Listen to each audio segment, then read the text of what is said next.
Episode 318, the EU Parliament temporarily blocks AI. The primitive forms of artificial intelligence we already have proved very useful. AI is a golden opportunity. How do we ensure that this technology is regulated? The long arc of technological history is now in an extraordinary new phase.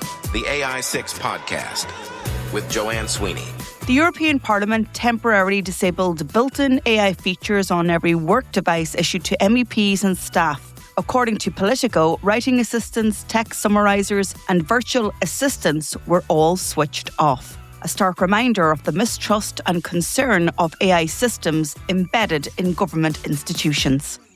Hello, and you're very welcome back to AI6, the podcast that helps you learn more about artificial intelligence in just 6 minutes a day. The internal email first reported by Politico stated that some AI features used cloud services to carry out tasks that could be handled locally, this then sending data off the device.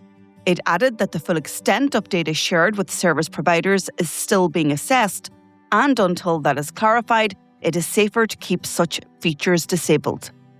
The disabled tools include writing assistants, summarization tools, enhanced virtual assistants, and web page summary features on tablets and phones. Core apps like email, calendar, and document editors continue to work normally. This is not a ban on AI in general. It's a targeted block on built-in features that transmit data to external cloud servers. The Parliament also urged MEPs to apply similar caution on their personal devices, warning them to avoid feeding work emails or internal documents into AI tools that scan or analyse content. Then, Copilot got a bug.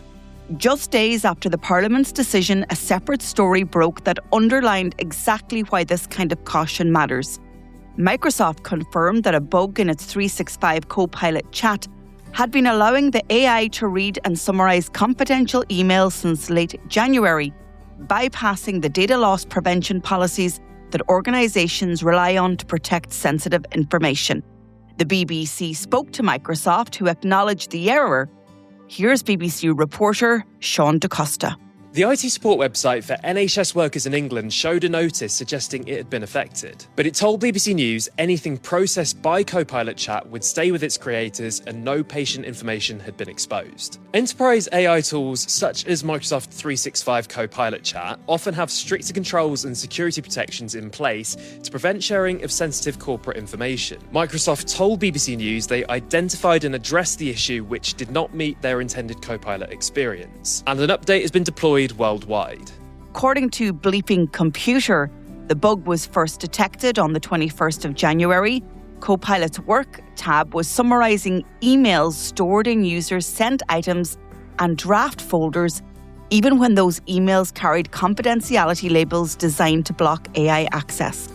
Microsoft says a fix has now been deployed worldwide for enterprise customers, but it took nearly a month, according to reports, from detection to resolution. So to be clear, the Parliament's decision is not being connected to this specific Copilot bug. The IT email went out before the Copilot story became public, but the two events together tell the same story. Organisations do not yet have full visibility over what AI tools are doing with their data. The European Parliament's actions are a reminder of the bigger picture and conversations happening right now when it comes to AI. Confidentiality. The European Parliament handles draft legislation, negotiation positions, and sensitive political correspondence daily. AI features that send that content to US-hosted cloud infrastructure create an exposure the institution cannot control. Then jurisdiction, as TechCrunch reported. This decision lands at a moment when the US Department of Homeland Security has sent hundreds of subpoenas demanding US tech companies hand over user data. Google, Meta and Reddit have reportedly complied in several cases. For European legislators, the idea that their working documents sit on servers subject to those demands is a serious concern. And then sovereignty, part of a pattern of discussion now emerging across the EU. In 2023, the Parliament banned TikTok from staff devices over data protection fears. In November 2025, 38 MEPs signed a letter calling for the Parliament to replace Microsoft products entirely with European alternatives.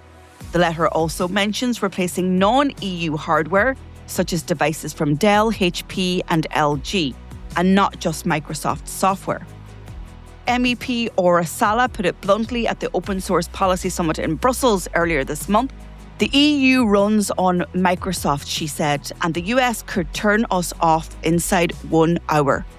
According to a European Parliament report, the EU relies on non-EU countries for over 80% of its digital products, services and infrastructure.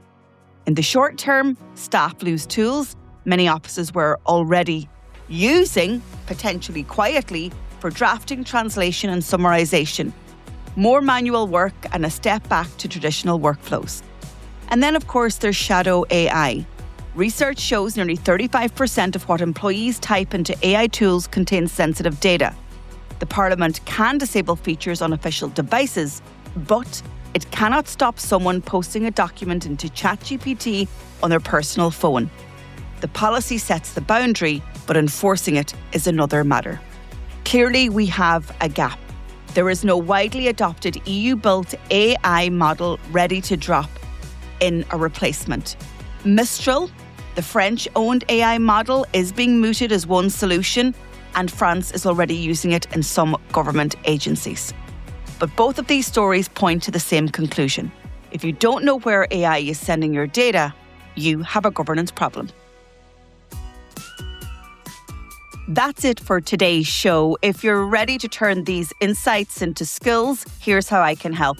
Get your copy of my book, AI Playbook, on Amazon. It's the perfect companion to the show. For weekly AI strategies, subscribe to my newsletter, Human in the Loop, on LinkedIn. Or if you want to take the next big step, you can take our CPD accredited professional diploma in AI. Maybe you need something more tailored for your organisation. You can book a call in my calendar at digitaltraining.ie, or if you work in government or public sector, go over to publicsectormarketingpros.com. If you found this episode useful, please share it with a pro that you know, and I'd love to read your comments on Spotify. And if you can, take a second to like, rate or subscribe wherever you listen. It really helps the show. This is AI6. I'll talk to you on the next episode.